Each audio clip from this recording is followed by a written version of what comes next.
কানের ভিতরে ডিভাইস নিয়ে প্রাথমিক নিয়োগ পরীক্ষা কেন্দ্রে অতঃপর যা হলো চলুন দেখি।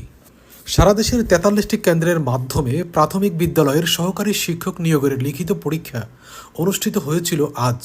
এদিন পরীক্ষায় অসৎ উপায় অবলম্বনের অভিযোগে দিনাজপুরে অর্ধশত ব্যক্তিকে আটক করেছে পুলিশ ও প্রশাসন।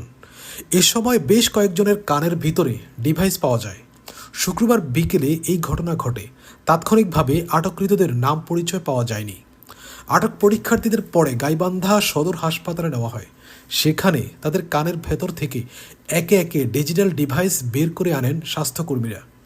এ সময় হাসপাতালটি যেন অপারেশন থিয়েটারে পরিণত হয়, যেখানে একে একে অনেকের কানে অস্ত্রোপচার করে বের করা হয় ডিভাইস। এর আগে এই দিন বিকেলে ৩টা থেকে ৪:৩০ পর্যন্ত ১.৫ ঘণ্টাব্যাপী লিখিত পরীক্ষা অনুষ্ঠিত হয়। পরীক্ষা চলাকালীন সময়ে জেলার বিভিন্ন কেন্দ্র থেকে দায়িত্বপ্রাপ্ত আইনশৃঙ্খলা বাহিনী ও প্রশাসনের সদস্যরা এসব পরীক্ষার্থীকে আটক করে। এ সময় তাদের কাছ থেকে মোবাইল ফোন, ব্লুটুথ ইয়ার ডিভাইস সহ বিভিন্ন ইলেকট্রনিক সরঞ্জাম জব্দ করা হয়।